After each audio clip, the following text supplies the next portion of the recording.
지금부터 사랑과 기도로 만들어가는 생명 있는 방송 CHB 크리스찬 헤럴드 방송을 시작합니다.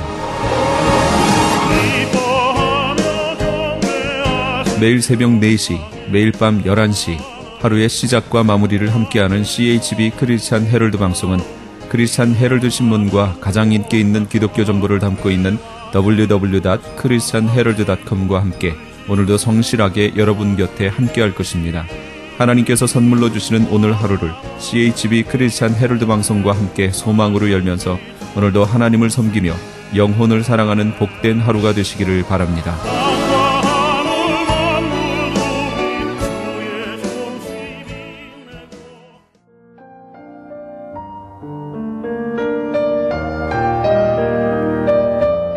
영혼의 쉼터.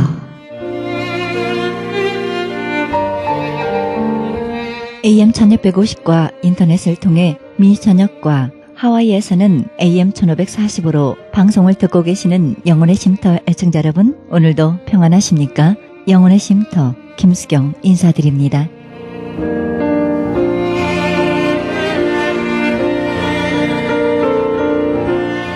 사람들은 잔소리를 좋아하지 않습니다. 잔소리가 많아지고 격려가 사라지는 것은 불신이 싹 텄다는 증거입니다. 누구에게 무엇을 기대한다면 먼저 그를 믿어야 하지요. 믿지 않으면서 기대한다는 것은 거짓말입니다. 기대감의 밑바탕에는 믿음과 사랑이 자리 잡고 있으니까요. 그 믿음과 사랑이 사람을 변화시킨다는 것 여러분 아시죠? 잘못을 지적하고 가르치고 설명한다고 사람이 변하진 않습니다. 어떤 말로써 사람을 바꿀 수 있다는 생각은 착각이고요. 그러나 우리는 끝까지 믿어야 합니다. 그리고 끝까지 사랑해야 하고요. 끝까지 격려하시기 바랍니다. 그렇게 될 때 그대로 될 것입니다.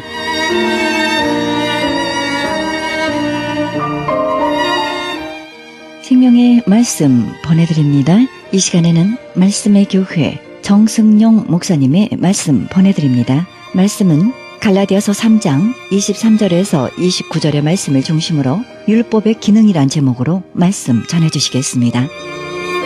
아브라함에게 이르시되 너는 너의 본토 친척 아비집을 떠나 내가 내게 지시할 땅으로 가라. 어디에 있었습니까? 이방에 있었습니다. 또 2절입니다. 내가 너로 큰 민족을 이루고 내게 복을 주어 내 이름을 창대케 하리니 너는 복의 근원이 될지라. 하나님께서 아브라함을 부르실 때 어떤 조건을 다하셨습니까? 여기서 지금 하나님께서 아브라함을 부를 때 어떤 컨디션이 있었습니까? 없었잖아요. 그냥 뭐라 말합니까? 내가 너로 큰 민족을 이루게 하겠다. 내가 너에게 복을 주겠다. 내가 내 이름을 하게 하겠다. 내가 너를 복의 근원되게 하겠다. 하나님이 일방적으로 선포하셨습니다. 단 한 말씀도 아브라함 내가 나를 열심히 믿으면은, 내가 열심히 나를 따르면은, 내가 열심히 제사를 드리면은, 내가 열심히 정직하게 성실하게 살면은 내가 너를 큰 민족 이루게 하고 내가 너를 복을 주고 내 이름을 창대케 하고 너를 복의 근원 삼으리라 이렇게 말씀하지 않았다는 겁니다. 그냥 부르셨습니다. 어디에 있을 때요? 갈대아 우르에 있을 때요. 아무런 조건도 갖추지 못했습니다. 그런데 하나님이 일방적으로 말씀합니다. 내가 너를 창대하게 하리라. 내가 너에게 복을 주리라. 내가 너의 이름을 창대하게 하리라. 내가 너를 복의 근원되게 하리라. 하나님이 아브라함을 부르실 때 어떤 조건도 달지 않았습니다. 이것이 하나님이 사람을 구원하시는 방법입니다. 그런데 유대인들은 하나님께서 주신 이 선물을 자기들의 수고로, 자기들의 열심으로, 자기들의 능력으로 하나님의 자녀가 되고 구원받은 것이라고 주장합니다. 이것이 끔찍한 죄입니다. 하나님의 영광을 가로채서 하나님이 하신 일을 내가 했다고 하는 겁니다. 이것이 죄입니다. 그래서 사도 바울은 생명 건 겁니다. 너희가 구원을 만든 것이 아니라 하나님이 주신 선물이다. 왜 하나님의 영광을 가로채느냐? 우리가 율법으로 구원을 받을 수 없다는 것을 자주 강조하는 것은 바로 여기에 있습니다. 하나님이 하신 일을 인간이 한 것처럼 가르치는 것, 하나님의 영광을 가로채는 이 끔찍한 죄를 드러나게 하기 위함입니다. 그래서 바울은 말합니다. 유대인들이 그토록 자랑스럽게 여기는 아브라함이 행위로 구원받은 것이 아니라 믿음으로 구원받았다는 것, 하나님의 은혜로 구원받았다는 것을 말씀하고 있습니다. 갈라디아서 3장 17절입니다. 내가 이것을 말하노니 하나님이 미리 정하신 언약을 430년 후에 생긴 율법이 없이 하지 못하여 그 약속을 헛되게 하지 못하리라. 율법이 오기 전 430년 전에 하나님께서 아브라함을 은혜로 부르시고 그를 통해서 큰 민족을 이루고 그 민족을 세상에 제사장 나라 세우시고 하나님의 뜻을 이루시고자 아브라함을 부르셨습니다. 이 율법은 누구를 통해서 왔습니까? 모세를 통해서 왔죠. 모세는 아브라함의 후손입니다. 아브라함과 모세, 아브라함이 하나님께 부름받은 그날부터 모세가 하나님께 부름받아서 이스라엘 민족을 애굽에서 이끌어내고 홍해를 건너서 시내산 앞에 섰을 때 그 시간까지가 몇 년 지났을까요? 아브라함과 모세의 차이는 430년입니다. 아브라함이 창세기 15장에 횃불 언약이 나오죠. 기억하시죠? 창세기 15장 횃불 언약을 나올 때 하나님께서 너의 자녀들이 애굽에서 400년간 종살이 하다 나오리라 했습니다. 그런데 오늘 보면 430년이라고 그러잖아요. 애굽에서 이스라엘 사람들 430년간 종살이 하다가 홍해를 건너고 홍해를 건너서 그들이 율법을 받고 성막을 완성한 게 몇 년이라고요? 1년 걸렸잖아요. 아브라함을 하나님이 이 율법을 지켰기 때문에 구원하신 것이 아니라 이 율법은 아브라함 후에 430년 후에 주어진 것입니다. 그 말은 율법을 지켜서 구원받은 것이 아니라 하나님이 율법 없이 구원했다는 겁니다. 그런데 이스라엘 사람들은 하나님이 율법 없이 주신 구원을 마치 자기들이 율법을 지켜서 구원받은 것처럼 자기들의 종교적 열심으로 구원받은 것처럼 말합니다.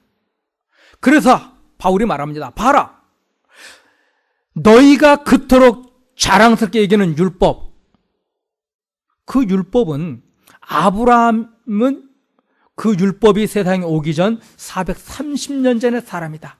이미 430년 전에 하나님께서 아브라함을 율법 없이 불러주셨고 율법 없이 구원해 주셨지 않느냐.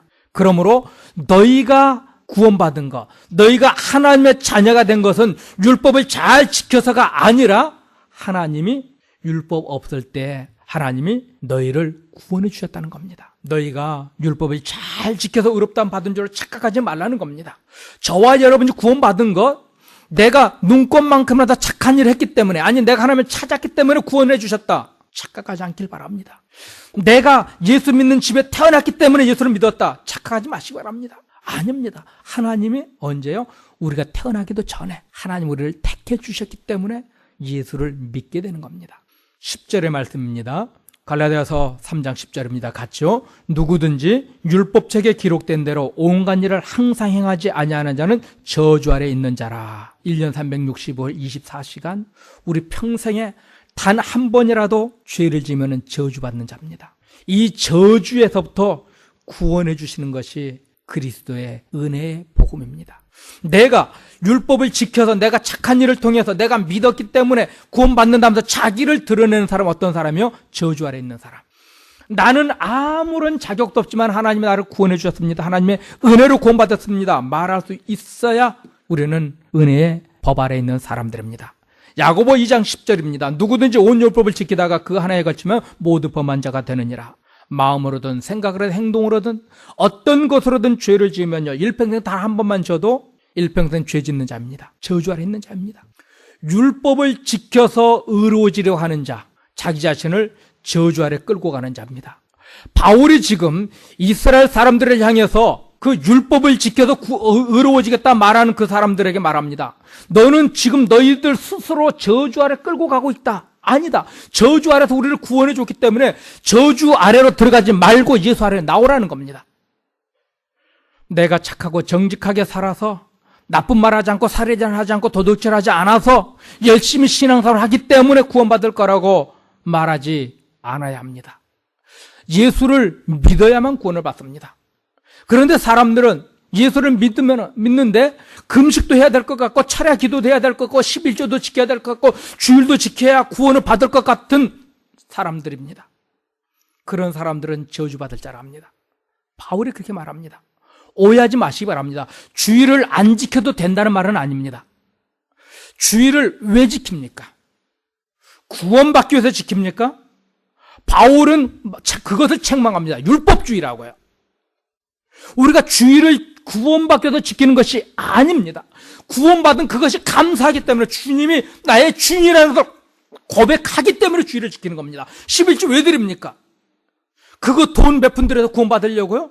금식하고 기도하는 거 왜 합니까? 왜 전도합니까? 구원받으려고 아니라는 겁니다. 재산을 뚝 떼어서 교회에다 갖다 바치는 거 구원받으려고 아닙니다. 이렇게 생각하는 사람은 바울은 말합니다. 저주받을 자라고요. 주일 지킨다고 구원받는 건 아닙니다. 구원해 주셨기 때문에 구원받는 겁니다. 왜 저주받을 자라고 합니까? 하나님이 하신 일을 자기가 했다고 자기 자랑하고 있지 않습니까?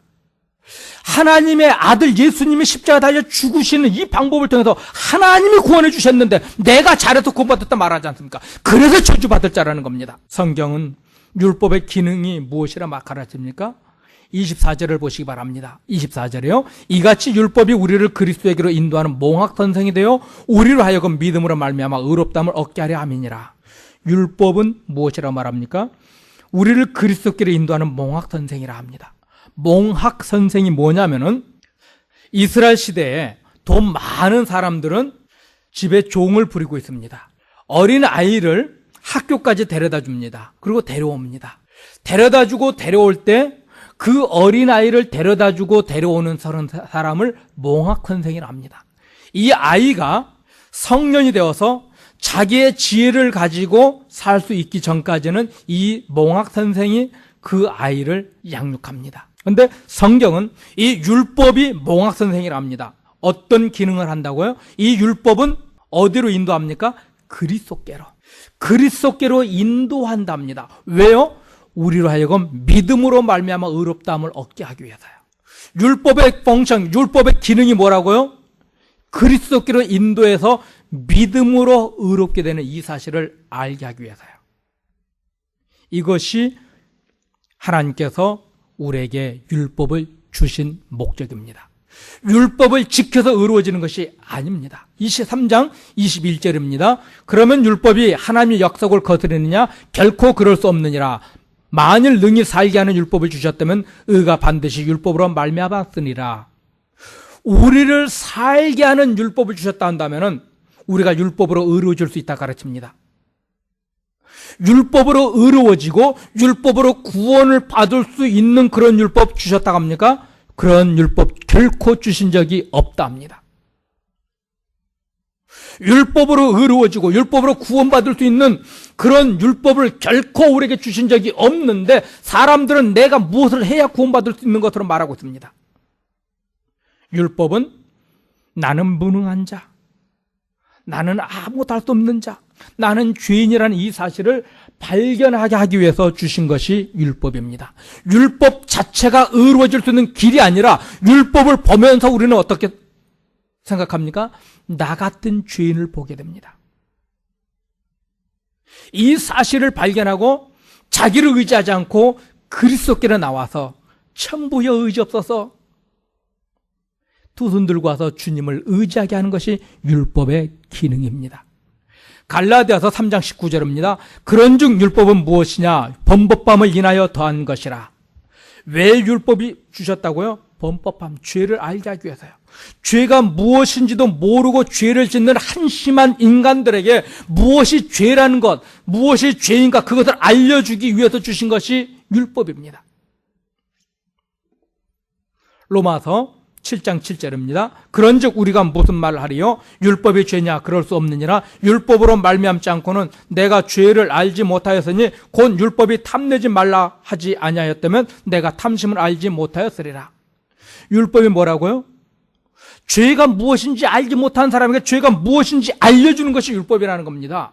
율법을 통해서 의로워지는 것이 아니라 죄가 무엇인지를 깨닫게 해서 어디로 끌고 갑니까? 하나님의 은혜로요.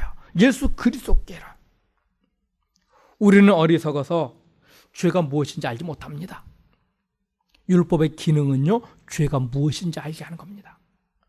죄가 무엇인지 알아서 나는 어쩔 수 없는 인간이구나. 그래서 어떻게 합니까? 그리스도께 나오는 겁니다. 참부여 의지 없어서 두 손 높여 들고 주께 나오게 하기 위해서 율법을 주셨는데 사람들은 무엇인가 해야, 율법을 지켜야 구원받을 수 있는 것처럼요. 결코 그렇지 않습니다. 로마서 1장에 기록된 대로 사람들은 자기가 하나님 앞에 죄를 지으면서도 그것이 죄인지 알지 못할 뿐만 아니라 죄인 줄 알면서도 일부러 죄를 짓고 또 다른 사람들에게도 그 죄에 동참하도록 유혹합니다. 로마서 1장 32절입니다. 저희가 이 같은 일을 행하는 자는 사형에 해당하다고 하나님의 정하심을 알고도 자기들만 행할 뿐 아니라 또한 그 일을 행하는 자를 옳다 하느니라. 오늘날 죄를 죄라 말하지 않고 다른 사람들에게도 그 죄에 동참하도록 유혹하는 대표적인 죄가 무엇입니까? 동성애입니다. 동성애만 나쁜 죄라고 말하는 건 아닙니다. 성경은 모든 죄가 다 죽을 죄입니다. 동성애든지 사기치는 것이든지 화를 내고 욕을 하는 것이든지 우리가 살면서 범하는 모든 죄는 동성애처럼 다 똑같은 죽을 죄입니다. 그런데 문제는요, 모든 죄, 다른 모든 죄는 죄로 인정합니다. 그렇죠? 살인죄, 사람들 그거 죄 아니야 이렇게 말하는 사람 보셨습니까? 도적질한 거 그거 죄 아니야 이렇게 말하는 거 못 봤습니다. 저는요. 사기치고 도적질하고 더럽고 악한 이런 모든 죄들 그거 죄 아니야 이렇게 가르친 거 저 본 적 없어요. 여러분 보신 적 있습니까? 그런데 유독 동성애는 뭐라 합니까? 죄가 아니야. 동성애 많은 죄가 아니라고 사람들이 떠들고 있고요. 심지어 법으로 통과까지 시키지 않습니까? 이것이 문제입니다. 기독교가 동성애자만 미워하는 것이 아닙니다. 우리는 분명 그 동성애자도 사랑해야 합니다. 그들도 불쌍히 여기고 그들도 주님 앞에 불러서 구원의 자녀로 세워 나가야 합니다. 그러나 그들을 사랑하는 것과 그들에게 그 죄가 죄라고 말하는 것은 분명 다릅니다. 우리는 죄는 죄라 말할 수 있는 것이 사랑입니다. 우리는 그들을 사랑한다 말하면서 그들에게 그것이 죄라 말하지 않는 것이 사랑인 것처럼 말하고 있지 않습니까? 고린도전서 13장에 뭐라 말합니까? 사랑은 불의를 기뻐하지 아니하는 것, 죄를 용납하지 않는 것이 사랑이라 말하고 있습니다. 그런데 동성애만 유독 죄가 아니라고 스스로 주장합니다. 그것이 문제입니다.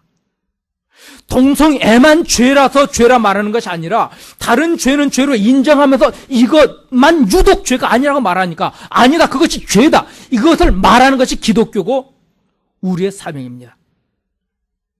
성경을 보면은 자기 자신의 죄성을 발견하고 그리스도 외에는 구원이 없다는 것을 발견하고 주께로 나오게 해야 되는 사명이 우리에게 주어져 있습니다. 이것이 또한 율법의 기능입니다. 이것을 알게 하려고 성경은 우리에게 율법이 무엇인지를 가르쳐 주고 있습니다. 성경은 우리의 죄를 적나라하게 드러나게 합니다. 바울의 그 죄, 다윗의 죄, 아브라함의 죄, 모세의 죄, 성경에 그 위대하다고 하는 모든 사람들의 그 죄를 적나라하게 기록한 이유가 무엇입니까? 그들에게 수치를 주고 창피를 주려고요? 아닙니다. 그들은 이렇게 악한 자였지만은 하나님이 이렇게 구원하셔서 이렇게 위대한 하나님의 사람으로 사용했다는 것을 우리에게 말씀해 주기 위함입니다. 오늘 우리의 수치를 율법을 통해서 드러내는 목적이 무엇입니까?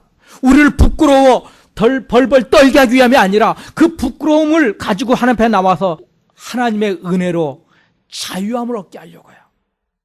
하나님의 사람으로서 이 세상을 당당하게, 하나님이 나를 얼만큼 이처럼 사랑하셨다는 이 사실을 세상을 향해서 고백하게 하기 위해서 우리의 죄를 드러내 보입니다. 율법은 죄와 허물로, 우리의 죄와 우리의 허물로 죽을 수밖에 없다는 이 사실을 보여주고 깨닫게 하기 위해서 율법을 주셨습니다. 나는 어쩔 수 없는 무능한 존재라는 것을 알게 하기 위해서 주셨습니다. 나는 어쩔 수 없는 무능한 존재라는 걸 알게 하면 어떻게 됩니까? 이 문제 해결해 줄 수 있는 누군가를 찾게 되겠죠. 이 문제를 해결해 줄 수 있는 누군가가 누굽니까? 예수 그리스도.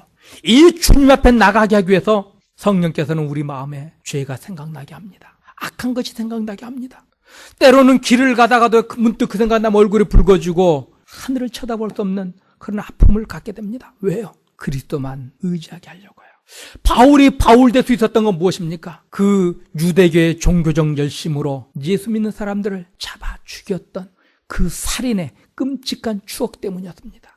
바울이 바울 될 수 있었던 것은요, 하나님께 그토록 위대하게 쓰임받을 수 있었던 것은 과거에 끔찍한 그 죄가 하나님의 은혜로 용서받았다는 이것, 이 감격 때문에 바울은 일평생 생명 걸 수 있었습니다. 저와 여러분, 우리 죄가 생각날 때 우리는 나는 어쩔 수 없는 존재구나, 악한 존재구나, 이거 깨닫게 되고 주님 바라보시기 바랍니다. 그것 때문에, 그 목적 때문에 율법 주셨고요, 그것을 위해서 하나님께서 우리 마음에 죄가 생각나게 합니다. 악이 생각나게 합니다. 결국 그 악 때문에, 그 악했던 과거의 추억 때문에 우리는 어떻습니까? 주님만을 의지하게 됩니다. 나라는 존재는 나도 나를 믿을 수 없는 존재라는 걸 깨닫게 하고 오직 주님만을 의지하게 합니다. 나의 연약함을 깨달을 때, 나의 죄성을 깨달을 때, 나의 무능함을 깨달을 때 우리는 주님의 그 위대함을 더욱더 간절하게, 절실하게 매달릴 수 있습니다. 이 율법을 왜 주셨습니까? 주님만을 의지하게 하기 위해서요. 일평생 주님만을 의지하고 따르는 저와 여러분 되기를 주의 이름으로 축원드립니다.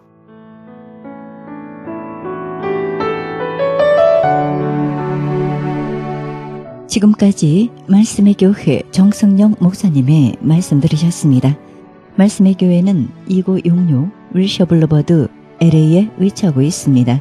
신앙상담이나 교회 안내를 원하시는 분은 전화 213-200-2592 213지역 200-2592번으로 연락하시면 자세히 안내해 드립니다. 편집되지 않은 오리지널 CD를 원하시는 분은 교회로 연락하시기 바랍니다.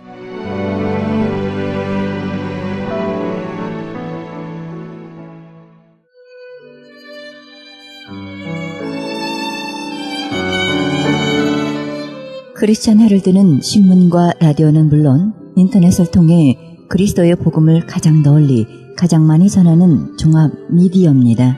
이런 사역을 감당하기 위해서는 우리 애청자 여러분의 후원과 기도가 절실히 필요합니다.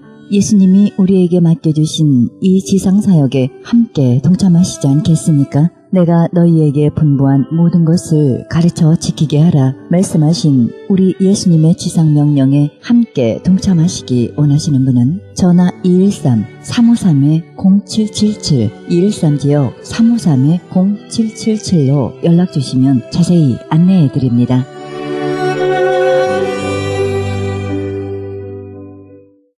지금 여러분께서는 AM 1650과 인터넷을 통해 미 전역과 전 세계에서 하와이에서는 AM 1540으로 방송되는 크리스천 헤럴드 방송의 영혼의 쉼터 함께하고 계십니다. 방송 시간과 설교 편성표는 크리스천 헤럴드 신문 주간 편성표와 홈페이지 cheheraldus.com에서 확인하실 수 있습니다.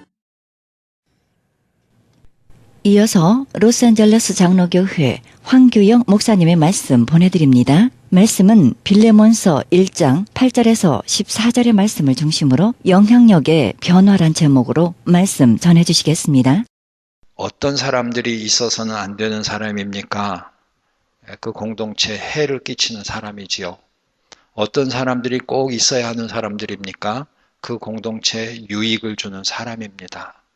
단순히 무익한 자, 그냥 있으나 마나 한 사람이 아니라 있어서는 안 될 사람, 해를 끼치는 그런 사람이에요.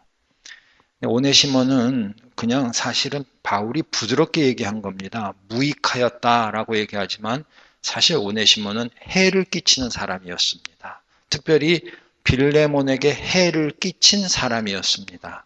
그런 사람이었는데 이제 그가 유익한 사람이 되었다.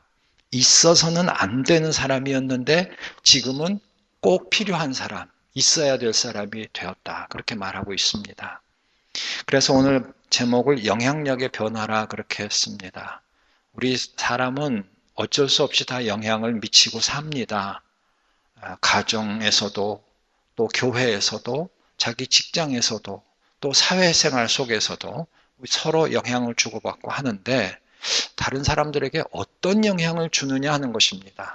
또 다르게 얘기하면 나는 그렇지 않은 것 같은데 다른 사람들이 느낄 때에 그 사람을 놓고 어떻게 평가하고 그 사람과 대할 때 어떻게 대하느냐 그걸 우리가 좀 생각을 해봐야 되는 거예요. 그래서 내가 진짜 이 가정에서 유익한 사람인가 아니면 가정에 있어서는 안 되는 그런 가족원인가 교회에서도 내가 정말 이 교회에 정말 유익한 사람인가 아니면 이 교회에 무익한 정도가 아니라 오히려 해를 끼치는 사람인가 내가 이 직장과 이 사업체 내가 이 이민 사회에서 정말 유익한 사람인가 아니면 무익함을 떠나서 오히려 해를 끼치는 남한테 피해를 주는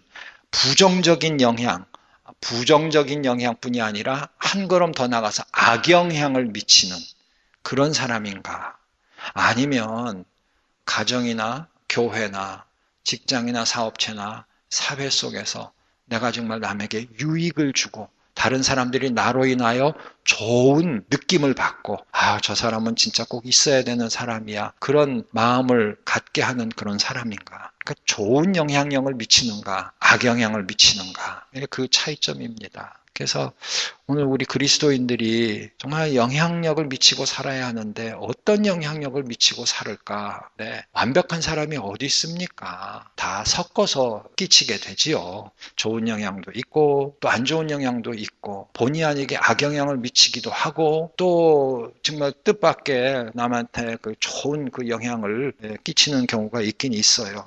근데 중요한 것은 변화돼야 한다는 것입니다. 전에는 별로 유익이 되지 못한 사람, 전에는 무익한 사람, 전에는 오히려 해를 주던 사람인데 그 사람이 변화가 된 것입니다. 그래가지고 유익한 사람, 좋은 영향을 미치는 사람, 꼭 있어야 되는 사람, 필요한 사람 그렇게 될 수 있다면 그거는 축복입니다. 근데 오늘 오네시모라는 자가 그런 사람이에요. 우선 한번 전에는 어떤 사람이었나 한번 봅시다.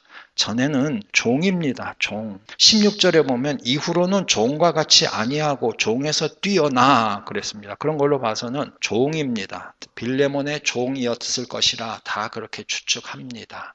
이 당시에는 종을 거느리고 있는 것이 보편적입니다. 그리스도인들도 종이 다 있었습니다. 그렇기 때문에 에베소서의 관계 얘기할 때 주인과 종으로 얘기하지 않습니까? 만약에 이 당시에 그리스도인들이 종이라는 건 아예 없애버려야 된다. 종이라는 것은 비성경적인 것이다. 하나님이 기뻐하시지 않는다. 그랬다면은 굳이 에베소서에서 사도 바울이 주인과 종의 관계에 대해서 얘기할 필요가 없는 것입니다.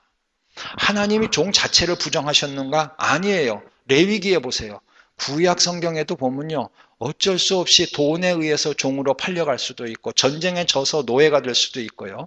그런데 문제는 너희 동족끼리는 돈 때문에 혹시 남의 집에 팔려가는 그런 처지가 되더라도 너희 동족이기 때문에 형제이기 때문에 함부로 대하지 말라고 그렇게 하나님이 말씀을 주신 겁니다.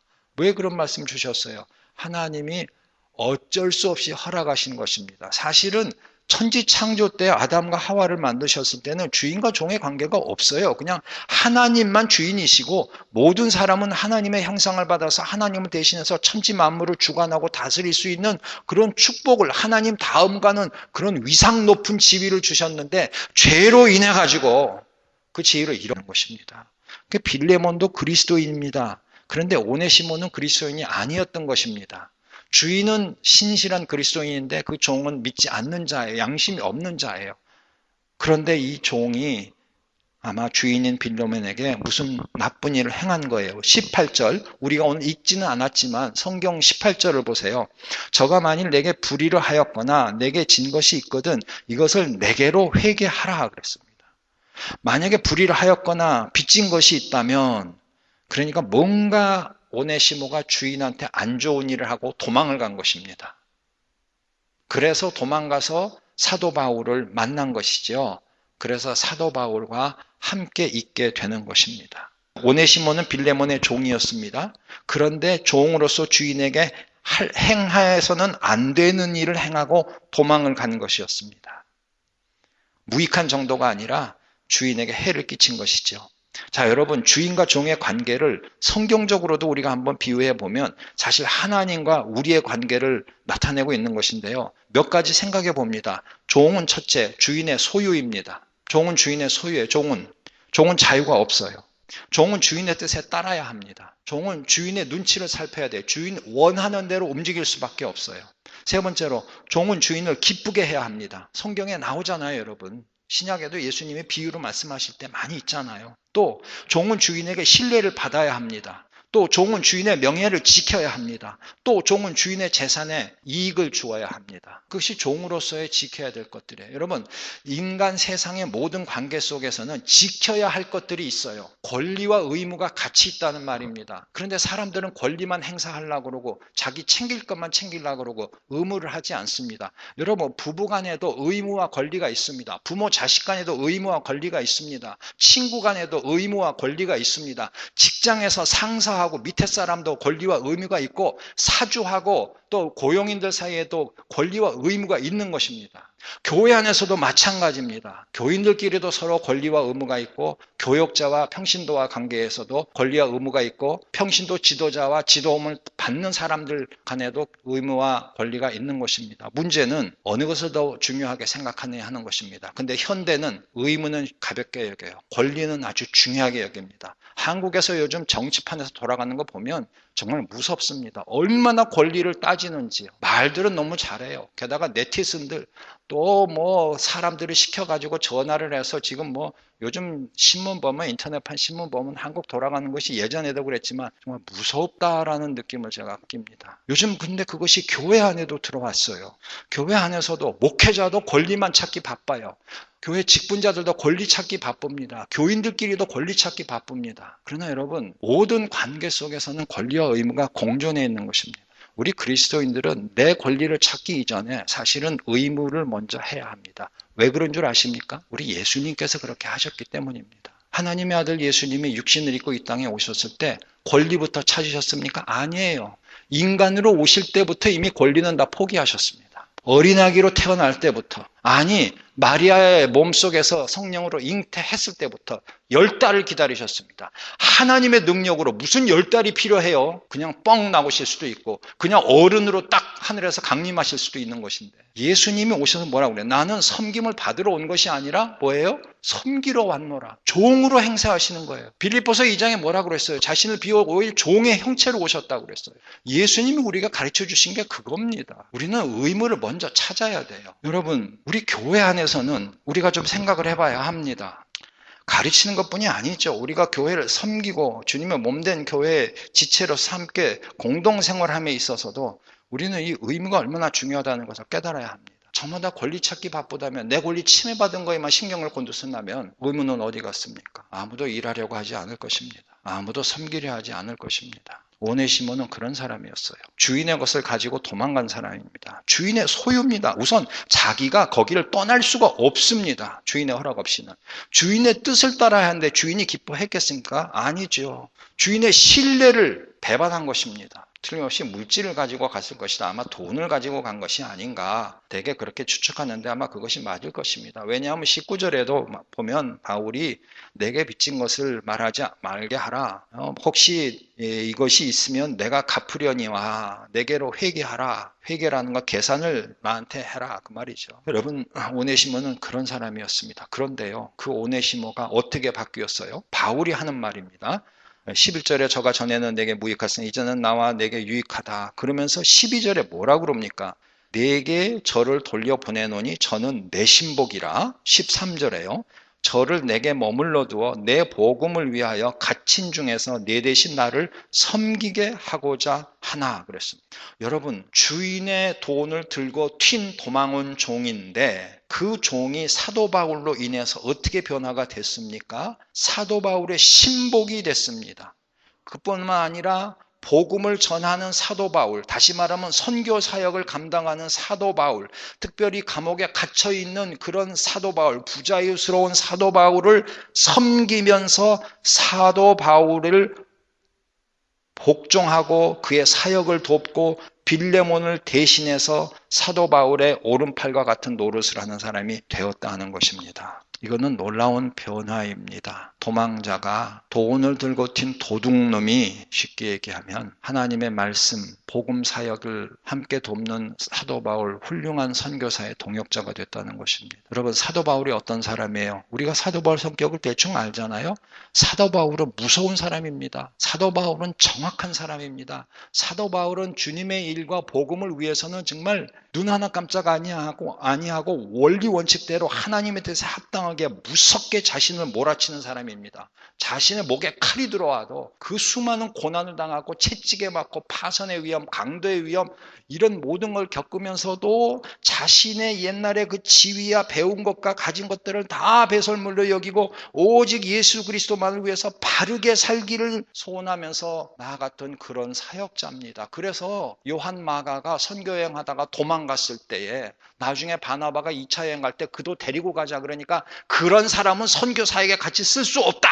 그래가지고 자기를 세워준 바나바하고 싸우지 않았습니까? 심히 다투고 그런 사람은 함께 동역할 수 없다. 이렇게 무서운 사람이에요. 사도 바울. 정확한 사람입니다. 일에 있어서는 정말 원리 원칙을 지키는 무서운 사람이고 자기 자신 정말 모든 핍박과 고난을 이겨내면서 자기를 정말 복종시키면서 그렇게 부지런하게 정말 훈련된 모습으로 주의 사역을 하는 사람인데 그 사람이 오네시모를 보고 뭐라고 그래요? 내 신복이라 그랬어요. 내 복음을 위하여 갇힌 중에서 너 대신 나를 섬기고 있다라고 이렇게 얘기합니다. 그러니까 보증하는 거예요, 사도 바울이. 보증하는 사람이 누구냐에 따라서 그 사람 우리가 알 수 있지 않아요. 그냥 뭐 이래도 좋고 저래도 좋고 남한테 듣기 싫은 소리 듣기 않고 싫은 소리 하기 싫은 그냥 좋게 좋은 거 이런 사람들 그런 사람들이 추천한 사람은 솔직히 믿을 수가 없어요. 웬만하고 흠이 있고 부족해도 사람 다 그런 거지 뭐 이러면서 추천을 해주니까 그런 사람 추천해준 사람 정말 100% 믿을 수가 없어요. 그런데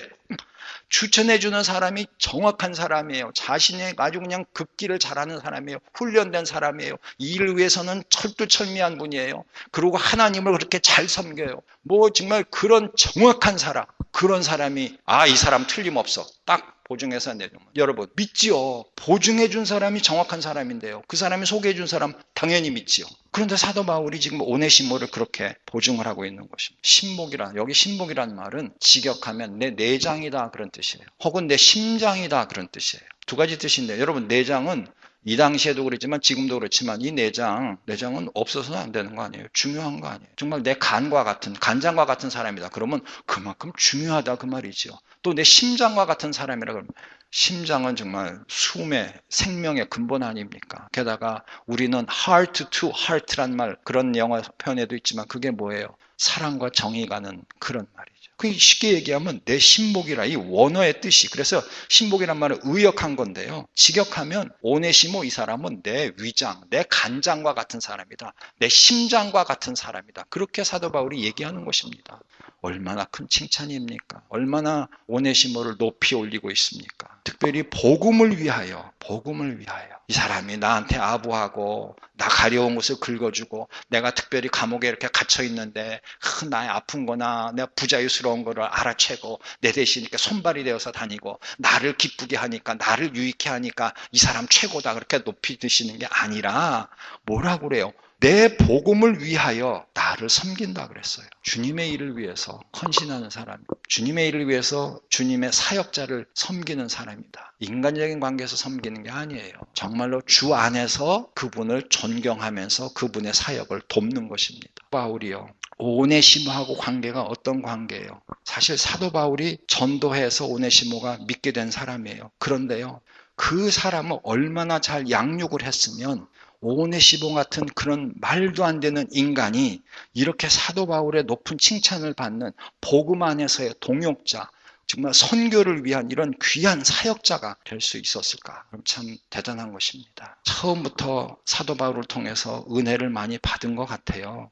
정말 10절 말씀에 보면 갇힌 중에서 낳은 아들 오네시모를 위하여 내게 간구하노라 그랬어요. 남자들은 여인들이 임신하고 그 10달 동안에 그 어려운 8달인가요? 그 동안에 그걸 겪으면서 나중에 해산하는 것까지 사실 남자들이 도저히 알 수가 없습니다. 뭐 아는 것처럼 떠들고 뭐 그거 가지고 뭐 그 정도 가지고 뭘 그래.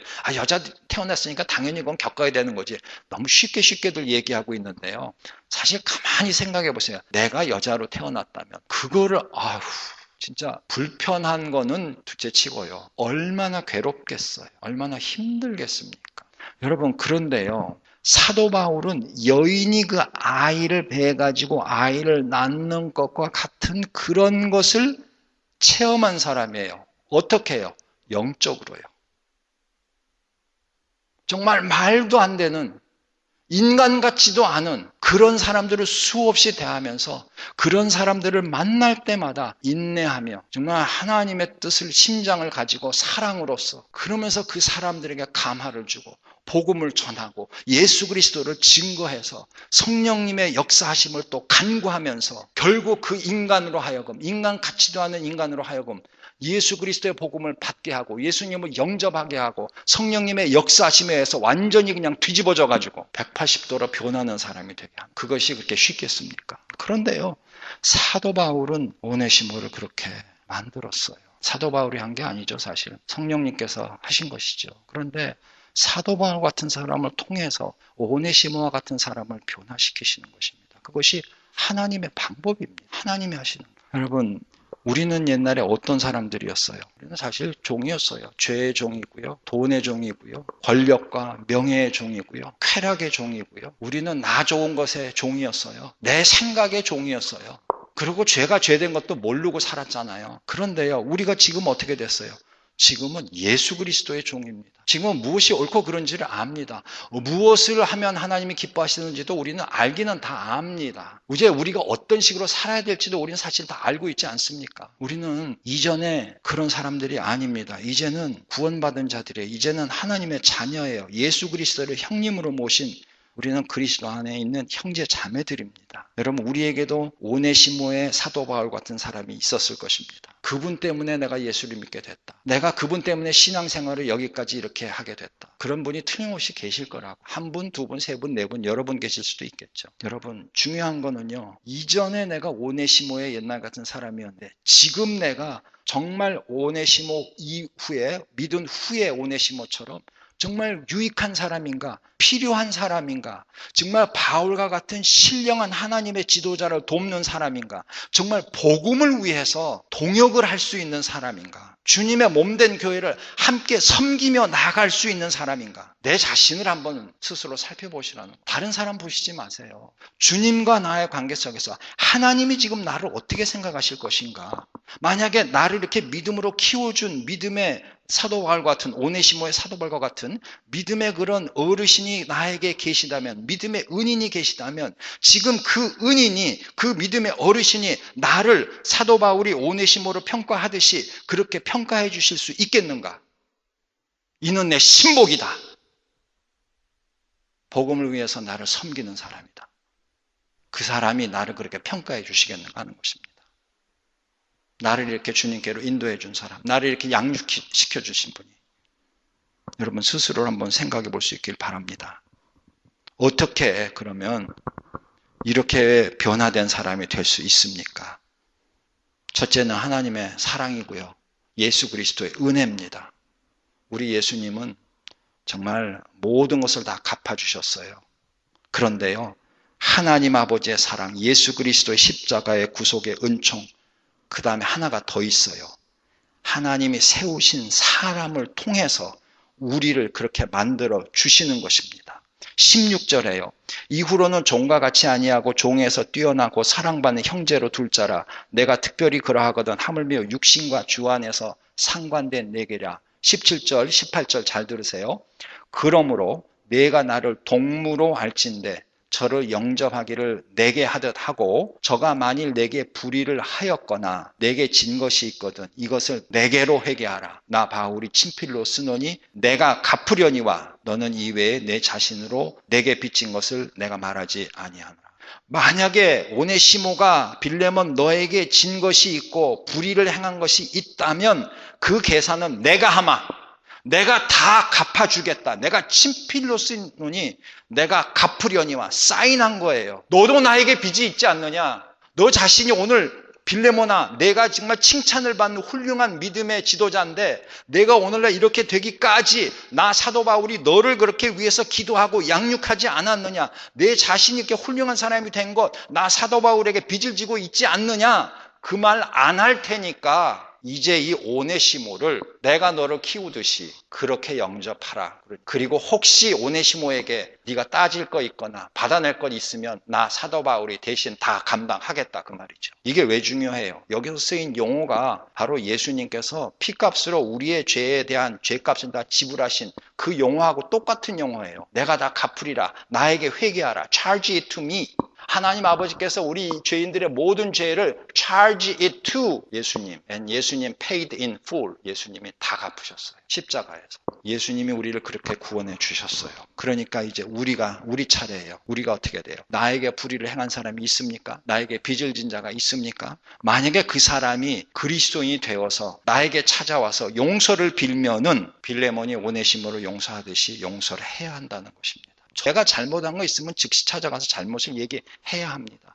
또 상대방이 나한테 잘못하고 사과를 하지 않은 거 있어요. 그거 마음에 되게 아파요. 나는 사과했는데 왜 상대방은 나한테 사과를 안 하는가? 참 마음 아픕니다. 가서 따지고 싶은 생각도 있을 때가 있어요. 그러나 이 말씀을 통해서 기도할 때에 하나님께서 생각을 주시는 것입니다. 예수님께서 내 죄값을 다 치르셨답니다. 하나님 아버지께서 주홍같이 붉은 내 죄를 예수 그리스도의 보혈로 눈같이 희게 해주셨다는 것입니다. 그의 사랑과 은혜입니다. 우리는 그렇게 구원받은 존재고 우리는 그렇게 해서 주님 앞에 이렇게 나와 있는 것입니다. 그러므로 우리가 정말로 변화된 오네시모처럼 변화가 돼야 되고요. 우리가 정말로 빌레몬처럼 오네시모를 용서하고 받아주고 형제로 사랑받는 형제로 인정하는 그런 사람들이 될 수 있어야 한다는 것입니다.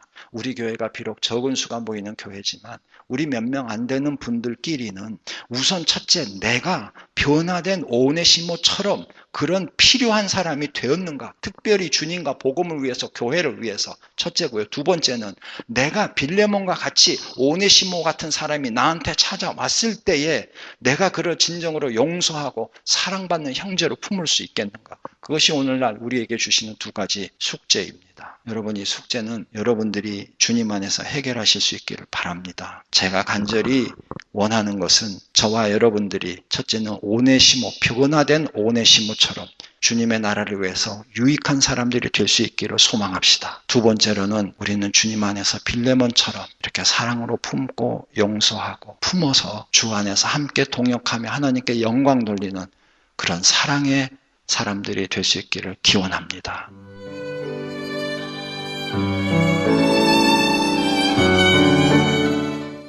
지금까지 로스앤젤레스 장로교회 황규영 목사님의 말씀 들으셨습니다. 로스앤젤레스 장로교회는 5750 웨스트 올림픽 블루버드 올림픽과 라브레아 사이에 위치하고 있습니다. 신앙상담이나 교회 안내를 원하시는 분은 전화 323-954-8846 323지역 954-8846번으로 연락하시면 자세히 안내해 드립니다.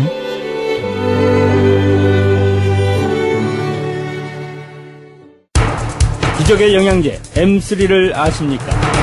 무슨 병에 걸렸던지 큰 효과를 준다는 그 신비한 기적의 영양제 혈액에 영양을 공급하여 힘이 생기니까 피곤하지 않고 이제는 지팡이 없이 걸을 수 있다고 많은 분들이 간증을 합니다.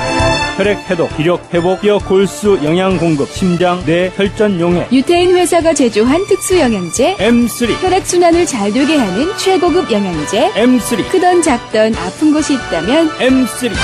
213-435-9600, 213-435-9600번입니다. 정직한 마음으로 권해드립니다.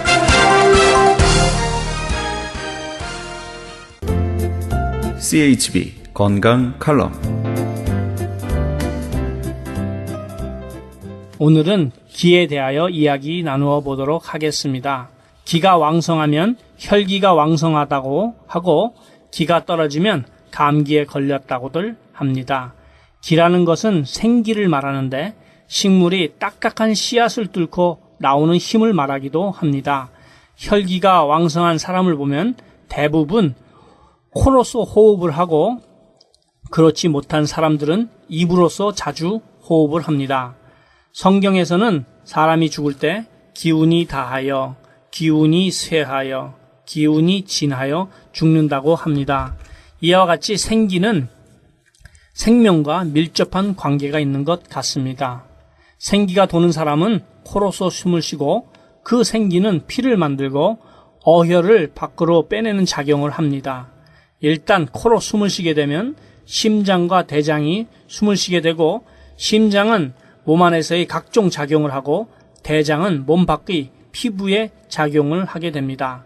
그러니까 아토피 피부를 가진 사람은 대장이 나쁘다고 보시면 됩니다. 다시 말씀드리면 아토피 피부의 사람은 대장이 나쁘고 그 원인은 생기가 부족해서 이런 일이 생기게 된다는 것입니다. 심장 개통이 좋지 않은 분들도 그 원인은 생기가 부족해서 어혈을 밖으로 밀어내지 못하게 될 때 여러 가지 심장 개통의 질병을 앓게 되는 것입니다. 그러면 어떻게 하면 생기를 우리 몸에 끌어들일 수 있을까요? 건강한 흙에서 땅 기운을 받은 식물과 그 씨앗을 먹으면 됩니다. 식물이 좋다는 것은 일반적인 상식이 됐지만 오늘은 아주 좋은 땅 기운이 어떤 기적을 실제적으로 만들어냈는지를 말씀드리겠습니다. 11월 5일경에 가디나 노인 아파트에서 기적의 영양제 M3를 보내달라는 전화를 받았습니다. 오시라고 했더니 몸이 아파서 걸을 수가 없다고 하기에 제가 직접 배달을 갔습니다. 그 권사님의 말씀인즉 4년 동안 기침을 해서 배가 등에 붙었고 기침을 자주 해서 잠을 주무실 수가 없기에 수면제를 드신다고 했습니다. 그리고 축농증이 아주 심하다고 했고 체중은 66파운드로 빠져서 병원에서 준비하시라고 했다고 합니다. 이제 마지막으로 지푸라기라도 잡는 심정으로 기적의 영양제라는 M3를 주문했는데 저보고 살 수 있냐고 묻더군요. 그래서 제가 말씀드리기를 사람의 생명은 하나님께 있지만 하나님께서 복으로 주신 선물을 우리가 가끔 발견하지 못할 때가 있다고 했더니 그 권사님이 먹어보겠다고 하더군요. 그래서 드시고 10일 후에 또 전화가 왔습니다.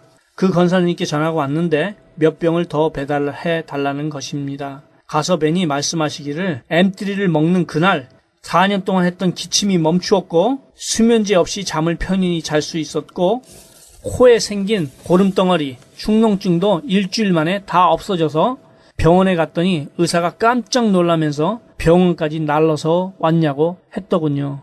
도저히 걸을 수 없는 상태였던 것 같습니다. 지금은 식욕이 생겨서 하루에 5번 식사를 하신다고 하면서 기운이 펄펄 나신다고 합니다. 두 번째 사례는 11월 20일 며칠 전이죠. 어느 어머니의 전화를 받았는데 본인이 M3를 복용하고 있는데 너무 좋아서 혹시 아기에게 먹일 수 있냐고 물어봤습니다. 아기의 나이는 1년 6개월이고 변을 못 봐서 어머니가 손가락으로 해결하신다고 했습니다. 또한 왜 그런지 걷지도 못한다고 했습니다. 1년 6개월이면 약간은 걷는다고 합니다. 그래서 조심스럽게 말씀드리기를 M3 하나를 주스나 우유에 타서 먹여보라고 했습니다.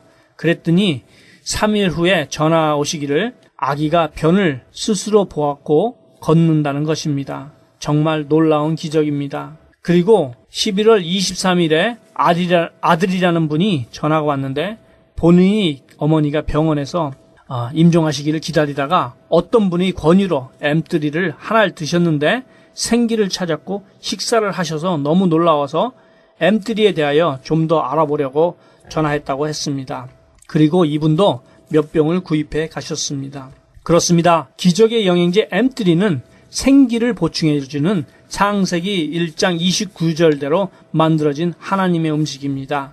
하나님이 가라사대 내가 온 지면에 씨 맺는 모든 채소와 씨 가진 열매 맺는 모든 나무를 너희에게 주노니 너희 식물이 되리라 하신 말씀대로 만들어진 유태인의 특수 영양제입니다. 위에서 말씀드린 3명 이외에도 약 2천여 명의 분들이 큰 효과를 보셨고 약 200만 정 이상 팔린 제품이 엠뜨리입니다. 무슨 병에 걸렸든지 큰 효과를 주는 신비한 기적의 영양제 엠뜨리, 무료 건강 상담과 기적의 영양제 엠뜨리 구입에 관한 문의는 213-435-9600번 213-435-9600입니다. 감사합니다.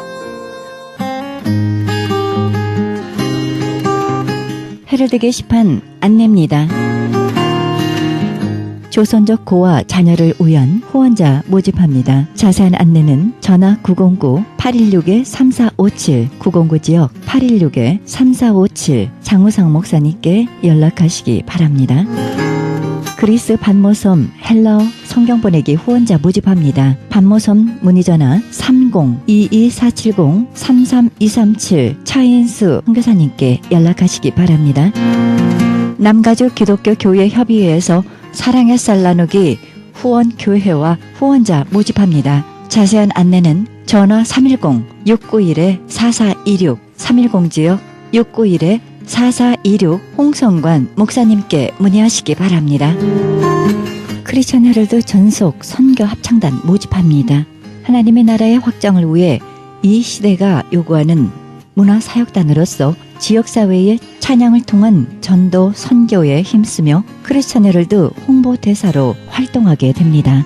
좀 더 자세한 안내는 크리스천 헤럴드 213-353-0777 213 지역 353-0777로 연락하시기 바랍니다. 크리스천 헤럴드는 종합미디어 선교센터입니다. 크리스천 헤럴드 후원 가족으로 동참해 주실 10불 회원 모집하고 있습니다. 아름다운 사회, 밝은 사회, 하나님 나라 건설에 함께 동참해 주시면 감사하겠습니다. 그리고 방송 설교에 동참할 교회를 기다리고 있습니다.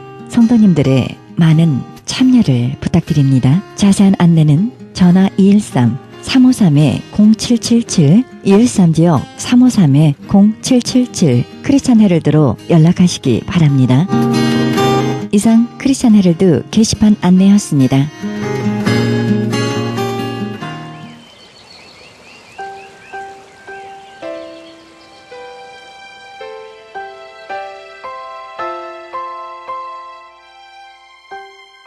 자유 하나 그 자유로 악을 가리우는 데 쓰지 말고 오직 하나님의 종과 같이 하라. 베드로전서 2장 16절입니다. 죄의 문제를 해결하지 않고는 결코 우리는 자유로워질 수 없습니다. 우리의 생각과 영의 영역에서도 죄에서 자유로워지기 위해 단호한 결단이 요구됩니다. 십자가에 나의 옛 자아를 못 받기로 결단하는 것, 그것이 중요합니다. 오늘도 죄의 문제로부터 자유로워지는 그런 사람, 오직 하나님의 참된 종이 되시기 바랍니다. 이 방송은 먹는 음이온 DM 포뮬러, 효과 좋기로 소문난 내처 영양제 센터와 이민법을 전문으로 하는 김한주 변호사 제공입니다. 지금까지 여러분께서는 그리스도의 복음을 가장 널리 가장 많이 전하는 크리스천 헤럴드 방송에서 보내드린 영혼의 쉼터 함께 하셨습니다. 지금까지 진행의 김수경이었습니다.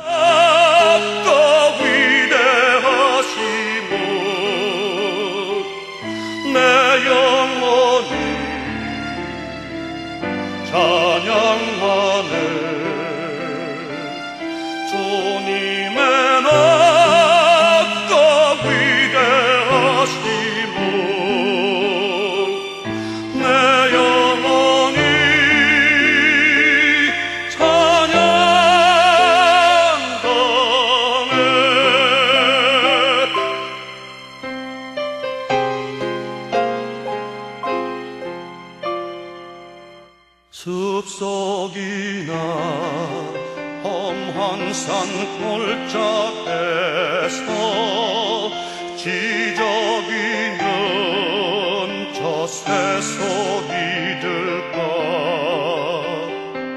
고요하게 흐르는 시냇물이 주님의 솜씨 노래하도다. 주님의 앞과 위대하심을 내 영혼이 찬양하네. 주님의 앞과 위대하심을 내 영혼이